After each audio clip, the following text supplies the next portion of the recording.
Well, welcome again to the Eating Disorder Hope online inaugural conference. We are thrilled to have you here. And today's presentation by Jena Morrow is about to start. I just wanted to give you a little bit of background about Miss Jena. She is an author of 2 books and has also become, over the years, the alumni coordinator at Timberline Knolls Residential Treatment Center. Jena has a very inspirational recovery story, and I encourage you to read her books as well. She's very authentic and candid about what life is really like when we're suffering and in recovery, and I think you'll benefit immensely from that. Lastly, I do want you to know that Jena has generously donated 3 signed copies of her book, Hope for the Hollow, for attendees today of our presentation. So please be sure to enter your name in the drawing, and we will let you know if you're one of the winners. And with that, Jena, thank you for joining us today. Thank you for having me. This is super fun. I'm excited to be here.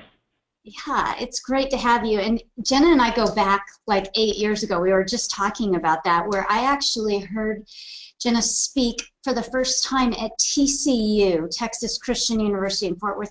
And she's just amazing. So I'm excited for you guys to get to hear from her. Jena, can you just tell folks about your background with the eating disorder and your experience in moving into recovery? Sure. So it wasn't actually until I started writing my book that I realized just how far back my history with an eating disorder went. And as I was kind of tracing back memories and putting together, clinical notes and all sorts of things throughout the years, I was able to pinpoint that it started with really with body image disturbance around the age of 3. That's probably the earliest memory that I have of really feeling uncomfortable in my skin and feeling as though I wanted to change my body somehow. Which when I tell that to people, they're always kind of like, how did you even know to be insecure about your body? I mean, what 3-year-old knows to be conscious of her weight and her shape? And the only way I can explain that is that I grew up in a family where weight and shape were very much a kind of a constant part of conversation in our home. I had an older sister who was 6 years older than I was and struggled a little bit with weight in early childhood, and so that was always a topic of conversation in our home, that my dad was concerned about it and what was she eating and how much was she eating. And at the same time, I had a mom who was underweight and who hated being underweight and who talks about things like she would wear 2 or 3 pair of jeans at a time when she was a teenager to make her legs look like they were bigger than they were. So basically I had 2 sides. I had I was sort of assimilating these messages that to have a body meant to be dissatisfied with your body.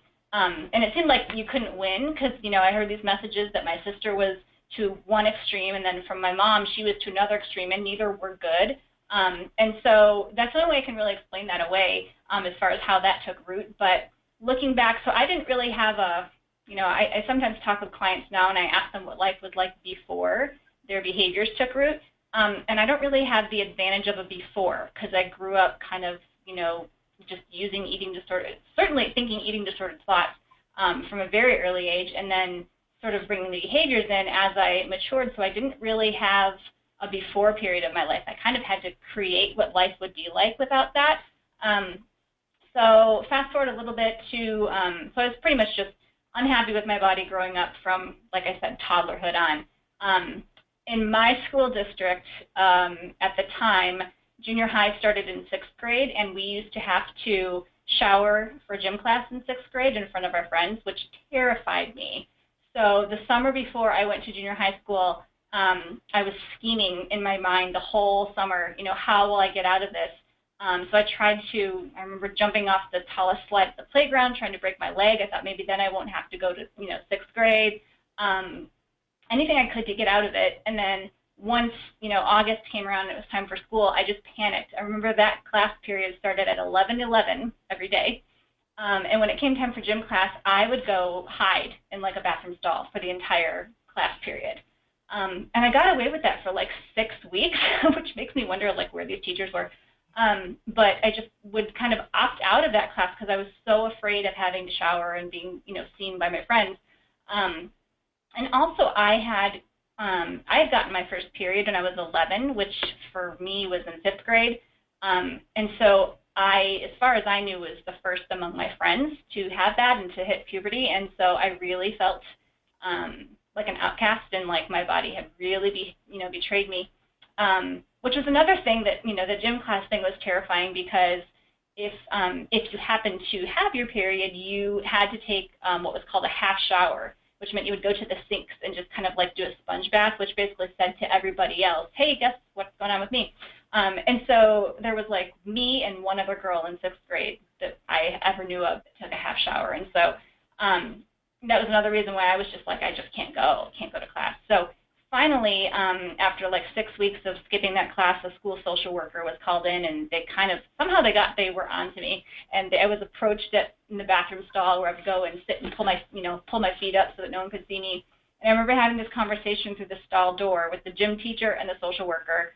And by the end of that little conversation, they were kind of like, yeah, we need to look into this a little further. And thank God for them, for finally sort of catching on. So that sort of started my adventure into therapy and, seeing a child psychologist. And I think at the time I was put on some sort of anti-anxiety, medication. But this was in the 80s. And, as you know, we were just starting to gather sort of a public consciousness of eating disorders. And in my neck of the woods, we didn't have a very comprehensive consciousness of eating disorders. The psychologist that I was sent to told my mom, just give her a few years, and once she, gets a boyfriend, basically she'll get the validation that she needs, and this won't be an issue anymore. False. So, but my mom thought, okay, so maybe this is just a phase, and, well, we did what we could. We, took her to see a doctor and got her on meds, and we'll just ride this out. But obviously that was not the answer, and so it kind of got a little bit worse through junior high school. I sort of played with behaviors on and off. Because eating disorders, like I said, were not part of our language and vernacular back then. I guess the good part about that was there wasn't a whole lot of, I almost feel like now we're so aware that sometimes the behaviors, we're very aware of the behaviors, and so it doesn't, people don't have to research very much to know what to do. But I kind of, just experimented a little bit. And then when I got to high school, same thing pretty much throughout high school, experimented on and off with fasting and things like that, and just never really developed a healthy relationship with food or a healthy relationship with my body, or knowing how to live inside my body.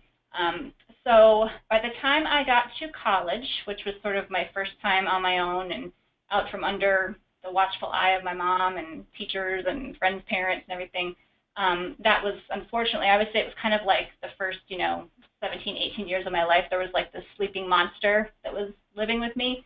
And that was sort of the opportunity, I think, for that monster to pounce, was once I got to college. And got to school, was supposed to fill out paperwork in order to get a meal card so that I could get meals in the dining hall.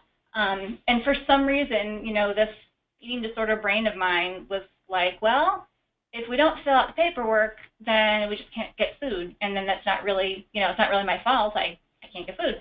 And so I didn't. And so it was really, I really talk about self-sabotage. It was a total setup on my part.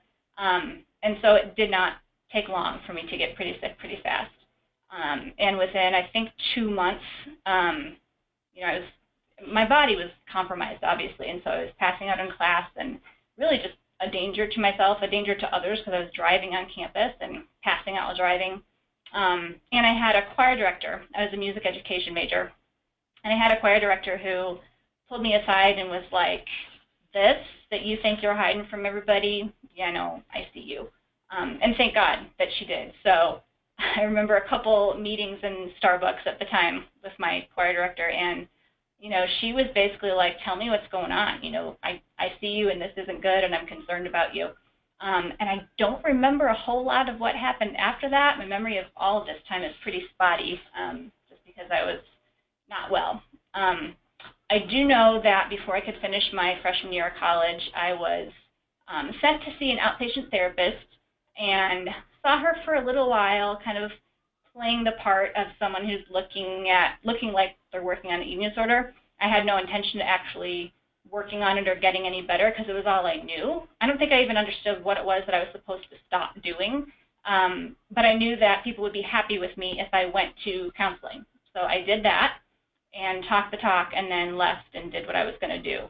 And then finally, just before the end of my freshman year, I got sort of served notice by this counselor when I went in for a session, and she's like, so I'm moving out of state. And I was like, okay, can I write you? Can I call? You know, what does this mean? And she says, well, no, you can't. And I really recommend that you go to a residential treatment center, which I didn't even know what that was. I'd never heard of that. And again, I don't remember a whole lot of the details here, but within a month or so, I ended up at Remuda Ranch, which was, I think, at the time, the only residential treatment center probably in the U.S. For eating disorders. And so I ended up there from July until end of that year, so 7 months, I guess, 5, something like that, July until December. And I would love to say that, you know, when I went to treatment, I did everything they told me to do and got all better, and that's the end. But really, I didn't understand that when you start digging and figuring out what's underneath, you know, what's sort of the bottom of the iceberg and what's driving the behaviors, only then did I start to understand that, like, this has really nothing to do with food or my body, and everything to do with everything else that I hadn't looked at in forever. And really, even then, I just didn't have the insight to be able to apply the tools that I was given. I mean, I was nutritionally stabilized. I was, you know, from a medical standpoint, sort of rehabilitated, and thank God for that.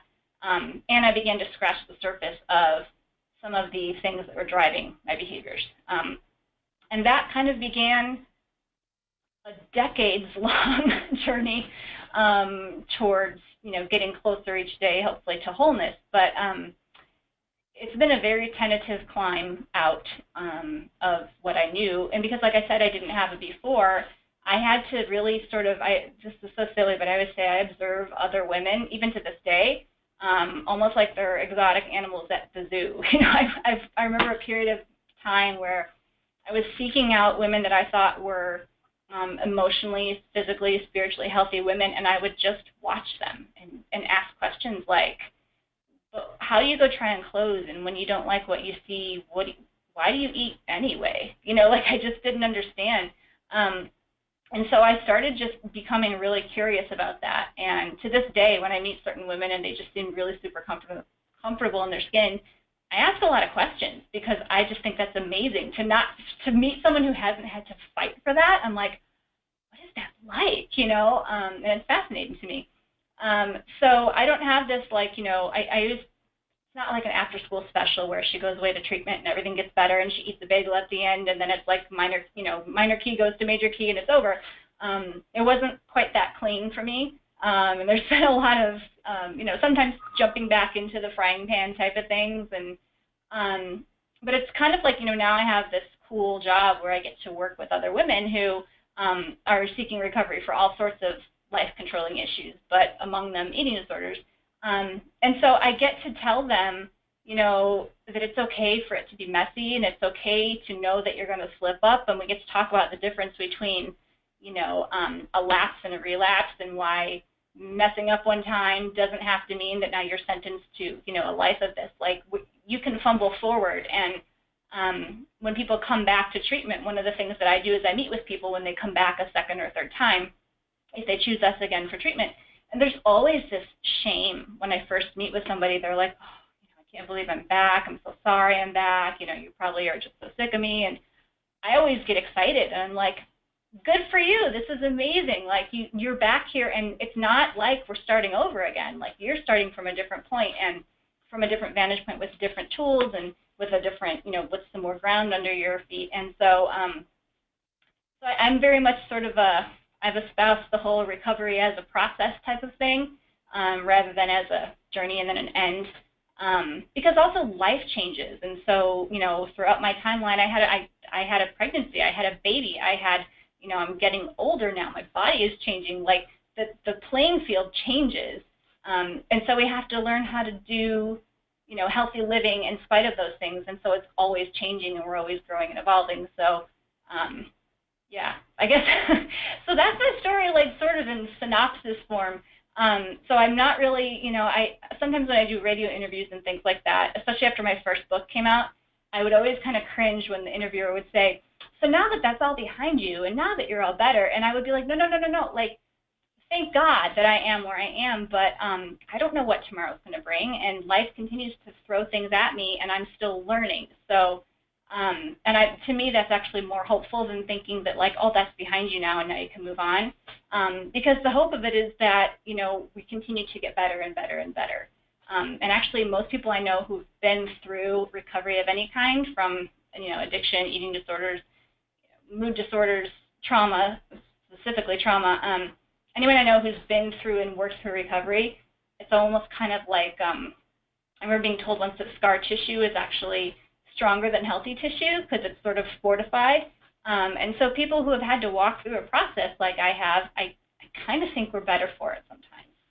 So it's kind of like you and I were talking about before we started that, like, I don't know how I got to be this age. It's so weird. I don't feel old, but, like, thank God I've come through the things I've come through, and I don't have to do it again, So where I am is just I'm in a very grateful place.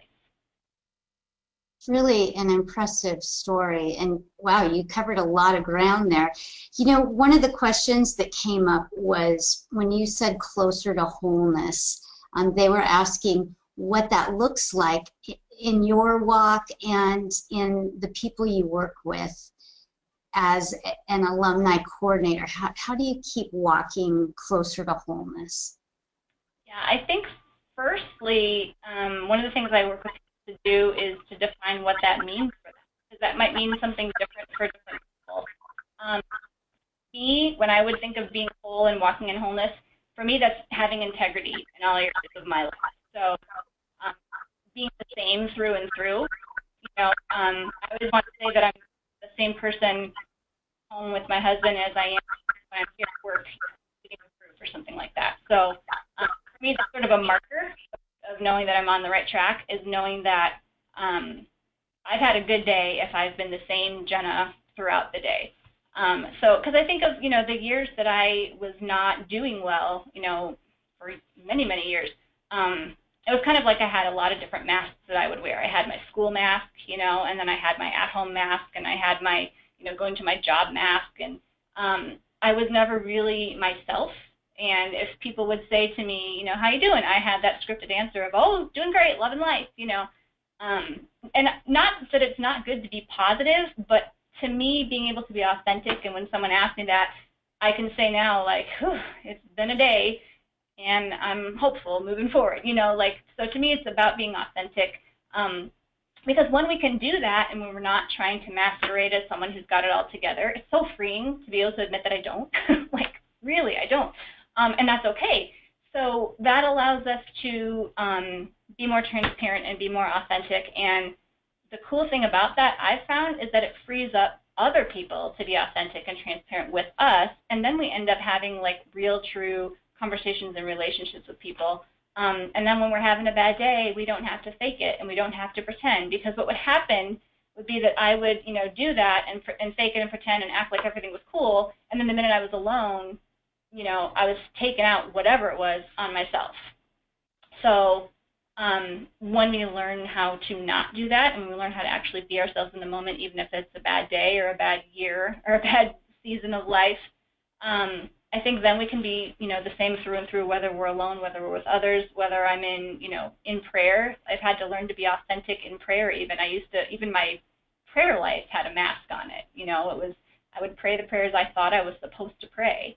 So I think for me, wholeness has been becoming more of myself. And I don't think I'm even all the way myself yet. I think I'm working on that, but I think I'm getting closer and closer each day. And what was your experience like in treatment back when you went through versus what treatment's like now? And for individuals that are watching that might be considering going into treatment, what could you share about that? I think the biggest difference between then and now is time and duration. When I was in treatment, it was, a pretty prolonged stay, from July until the end of December. That's a long time to actually be able to sort of press the pause button in life and go work on yourself and work on your stuff. And unfortunately, because of how health insurance is driving things nowadays, we don't always see people getting, well, we very, very seldom see people getting that amount of time. And so people will come for, really what they might need, at least like a 90-day residential stay to give them a good solid footing. A lot of times insurance will only approve a month, or 3 weeks. And so we have to work with that and then work with them to build a program at a lower level of care, like at a partial hospitalization or, intensive outpatient or something like that. So I think that's the biggest difference. I'm very blessed to have had the opportunity I did to, like I said, press the pause button and work on myself. But ironically, I was not in a place where I was ready to really take all that was handed to me anyway. So it's kind of like it's a give and take thing. I look at people now who come and they're so ready and they're so prepared and they've done so much work on their own and they just want to come and just really dig in and do this work. And then, some guy at an insurance company decides that, no, you don't get to do that. And so it breaks my heart because we have people who are ready, whereas I had it handed to me and I was just like, I don't think it had hurt me enough at that point yet to realize, that I really needed to do this. So, but for me, if I could do it over again, like my own treatment stay, I think same thing. I think I would have been more authentic from the very beginning, and I would have. It's funny because I actually was. I hid behind a lot of performance even when I was in treatment, and I got there and I quickly became like the person who the treatment center that I went to at the time. Part of their programming was there was a chapel service in the morning, and they needed a piano player. And so somehow after like a week, I became the piano player. And so it was like I wasn't even participating in chapel without, serving and performing. I started doing that. I started doing, making these things to hang up all over the, making art and decorations and things like that. Anything that really was going to make me appear worthy, I think, to other people. Almost like if I don't like who I am, and you probably won't either, but here's what I can do.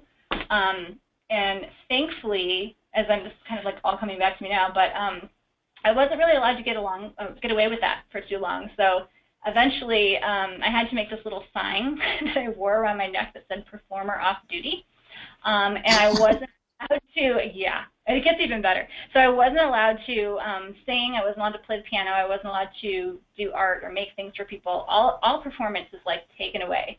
They even took my journals away because I was hiding behind my writing skills, and therefore I wasn't being authentic with my words, like in groups, because I would just write it all out. So even that was taken away.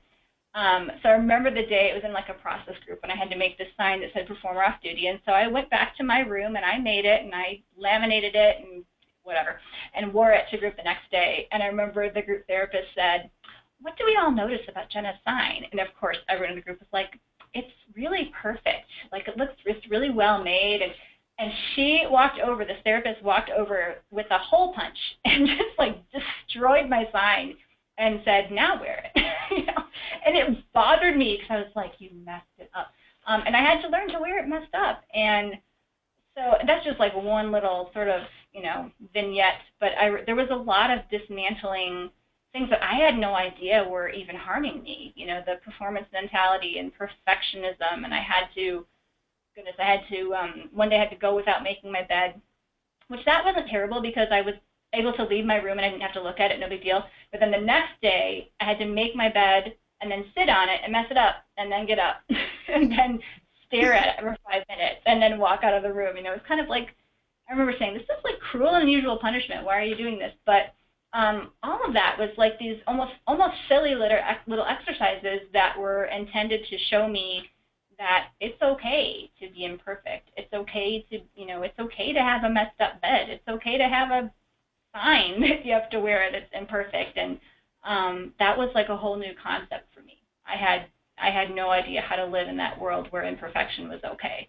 I still struggle with that, but now being on the other side sometimes of this therapeutic process is super humbling because I get to walk other people through the same journey, and it's like a refresher course for me.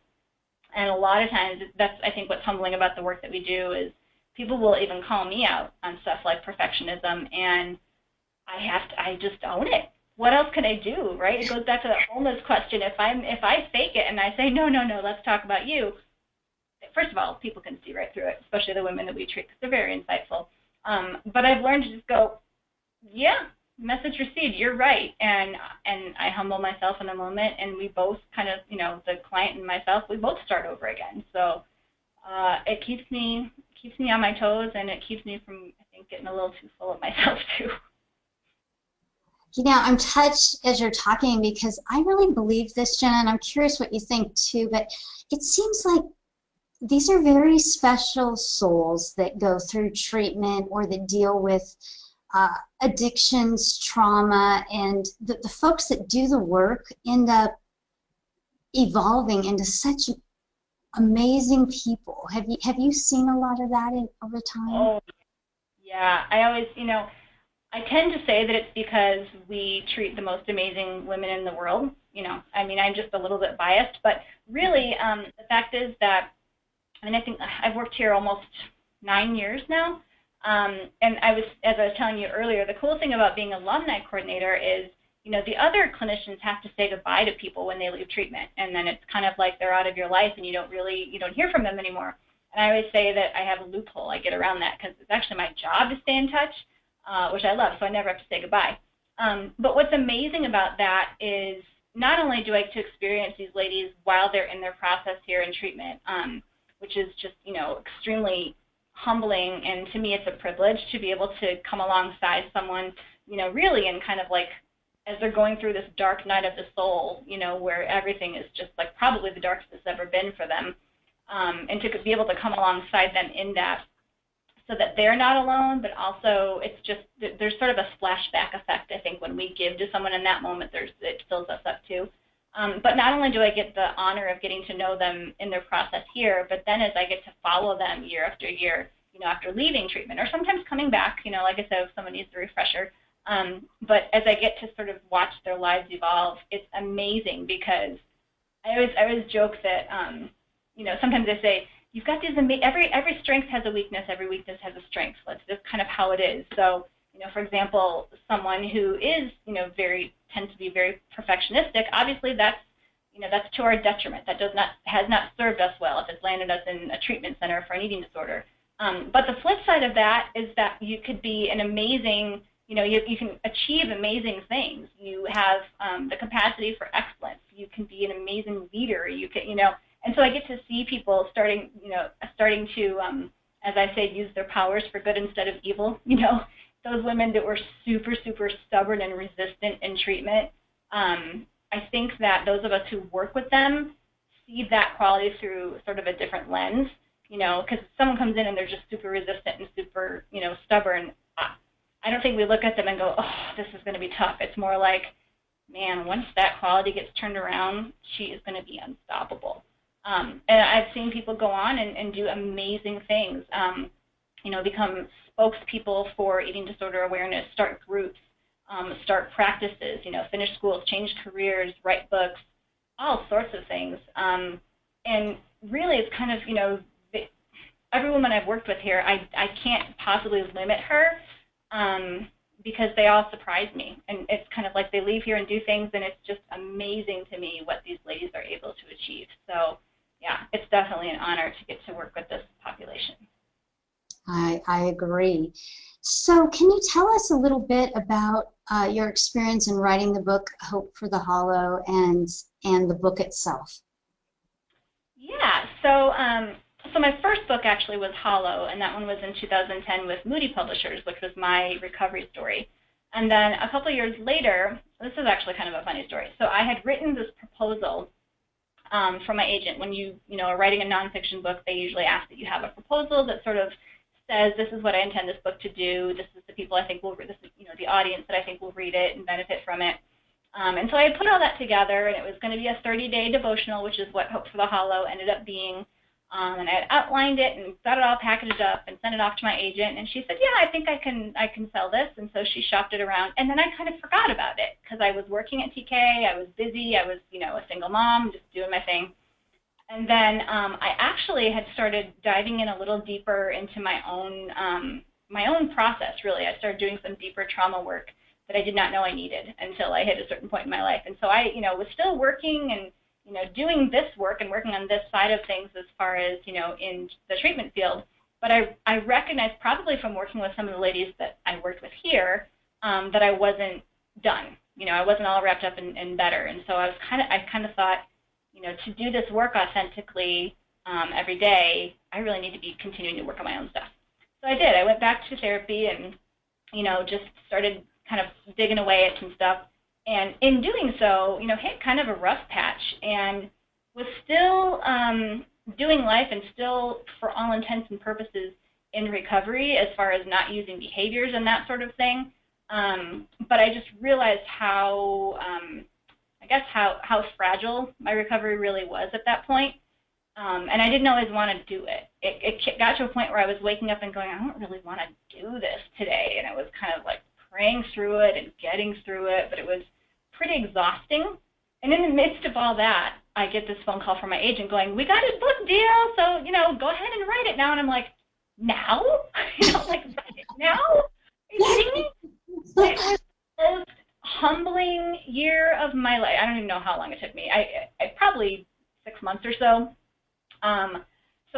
Because as I was writing this book, and I was like, oh God, you have such a strange sense of humor. I'm writing, and it was exactly what I needed, but everything that I was writing was also what I myself needed to hear in the moment. And so it was like I'm writing it going, ugh, I don't even want to hear this, let alone write it. But that's how I knew it was going to be good, because it was challenging me so much to actually put it down on paper. And so I did. It was like totally a labor of love to write this book. And I wrote it out, and I got it done, and I submitted it. And then the book came out, and I got a copy in my hand, and I'm looking at it, and I'm like, oh, I think this is really going to help people, because this is really helping me. And I brought it in, and I remember I showed my therapist, and she's like, you know what I think? And then I knew what she was going to say. She's like, I think you need to work this book. I was like, oh, you're right. And so I did. I actually worked my own book. I went through it and answered all the questions and worked it like as a participant. So yeah, it was super humbling. And now I think I could have written it much easier, if that's the right word. I could write it more easily now without the level of conflict that I wrote it with at the time. But I go back now and I look through it and I'm like, wow, that was like, it truly was very humbling, because like I said, I didn't even want to hear what I had to say, but it was because I knew it was truth. It talks about principles like, you know, surrender, and about starting where you are, and honesty, and, you know, authenticity, and all of the things that I was running from. And I was like, yeah, this is where we got to be. So I can 100% say that I think it's actually, I think it's a good resource, and I know because I worked it, not because I wrote it. Yeah, absolutely. Well, I know our folks attending this presentation will really benefit from reading the book, and as I mentioned, 3 lucky individuals will get a signed copy from Jena. So while you're watching, please be sure and enter your name and your address just to my attention, the presenter and the organizer, and we will enter you in that drawing. Jena, as we wrap up here, is there anything that you could share just to inspire individuals watching to get up off that horse they may have fallen off of and dust off and keep on the path of recovery? Yeah, I think this is actually someplace in Hope for the Hollow. It's one of the devotions that talks about asking ourselves what recovery really means. I think sometimes when we make, you know, I'll ask people, what's your goal, when they come, you know, back to treatment another time, and they'll say, oh, well, my goal is recovery. And that becomes such a buzzword almost. It's like we don't really know what that means anymore. It's like, well, how will we know when we get there if we don't know what it means to us? And so I started asking the question of myself at the time, but, you know, now I ask it of people I work with, what would recovery unlock for you? What's on the other side of recovery? And I find that when we start thinking that way, and a lot of times I'll have people make like vision boards or collages or things like that, especially people who like me are very visual, and just start putting on there, like, what are the things what are my hopes and dreams for my life? Because if it's all about just achieving recovery, that almost takes us back, I think, to that performance mentality. And then shame comes in. Whenever you have perfectionism and performance mentality, you have shame. They come together. because we never perform perfectly. We never achieve enough. And I think that's a real trap in working toward eating disorder recovery, because how many times do we get disappointed with ourselves for not doing recovery perfectly, when really, that was kind of what got us into trouble in the first time. So I think when we start asking ourselves, what will recovery unlock for me? What are my hopes and dreams for my life beyond recovery? That's sort of it's a whole other paradigm. And I've found for myself, and I find with others, is that really what that does is it launches us into a place of hope. Because now we're talking about possibility, and we're talking about what could be. And not just so much about getting it all together and doing it right and making people proud of us, or whatever it is that we're defining recovery as. And so then that's a sort of a big picture way of thinking. But I think once we can get there, then we can begin doing the one day at a time thing, which is far less overwhelming, I think, than trying to get to some finish line of recovery, whatever that means, whatever state of grace that might mean. So it's kind of a both and. I think it's important to take a step back and look at big picture things like, what's the biggest dream I can possibly dream for my life? And a lot of times people don't know. If we've been, stuck in behaviors for so long, we don't even know. So it's like you need to give yourself permission to dream. I actually worked with someone who used to give an assignment to make a list of 100 dreams. Everything from, it can be crazy things like I dream of being able to fly, to I dream of going to Jamaica, whatever. And it's amazing how that actually just starts training our brains to start thinking that way, to start thinking in terms of, what do I dream about? So that's sort of the big picture thing. And then once we do that and we get ourselves into a place of hope again, then we start taking it down into one day at a time, 1 hour at a time, one meal at a time, 1 minute at a time. And so that way, it's kind of like if you slip up, guess what? There's going to be another minute happening again in 60 seconds. Like you get a whole other shot at it. So, which at least for me, is pretty freeing, because then it's not about trying to walk this tightrope and make sure I'm not going to fall. It's kind of like, whoops, start over again. So I think that was a long answer to a short question, but that's what I would say. No, it was very helpful. And so Jena's book is online, of course, and we have it listed, both her books, on Eating Disorder Hope on our books page, where you can learn more about that, these books. And also in the attachments in this presentation, you'll see a cover picture, image, and a description of the book. And lastly, if anyone wanted to get in touch with you personally, Jena, what would you recommend? So you can certainly send me an email here, actually, at Timberline Knolls. It's kind of a long one, but we can put this on your website too, probably, right? So Jena.Morrow, so Jena.Morrow at timberlineknolls.com. Hopefully that'll be written out, because that's a big one. So you can certainly reach me that way. Also, I do a lot on Facebook, and most of my stuff on Facebook I make public. I don't think I hardly ever set anything to private anymore, and that is basically because I love the interaction with people. So if anyone wants to follow me on Facebook, you can certainly do that, and hopefully we can connect that way too. It sounds great. Thank you so much for your time. We really appreciate it. Thank you for having me. It was fun. All right. Talk to you soon, Jena. Bye. Yep.